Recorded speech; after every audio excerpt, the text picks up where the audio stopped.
Welcome to Penrose Learning, where we make understanding easy. You start by targeting the game exe and installing Reshade into that folder. Pick the correct graphics API so the injector matches your engine. Once the DLL is placed, launch the Reshade installer and select the game executable, then let it scan for supported effects. Make sure to accept the shader pack download prompt, because those files are required.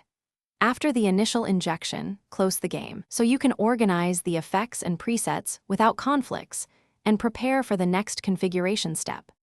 You open the overlay and immediately create a named preset to avoid losing settings. Think of this as your restore point.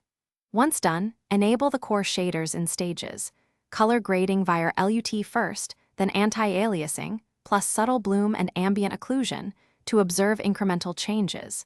Make sure to tweak intensity and radius in small steps, because big jumps can break the image. Save frequently using different profile slots so you can compare versions and revert if a combination makes performance suffer. You finish by optimizing for performance. Test a gameplay sequence and monitor frame rate and GPU load, then dial down expensive effects such as ambient occlusion or high radius depth of field if needed. Once satisfied, lock the preset and test different scenes to ensure consistency.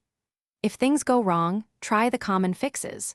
Restart the game, run as administrator, reinstall the Reshade DLL, or switch to a different API. These steps resolve most compatibility issues quickly and get you back to playing with the enhanced visuals.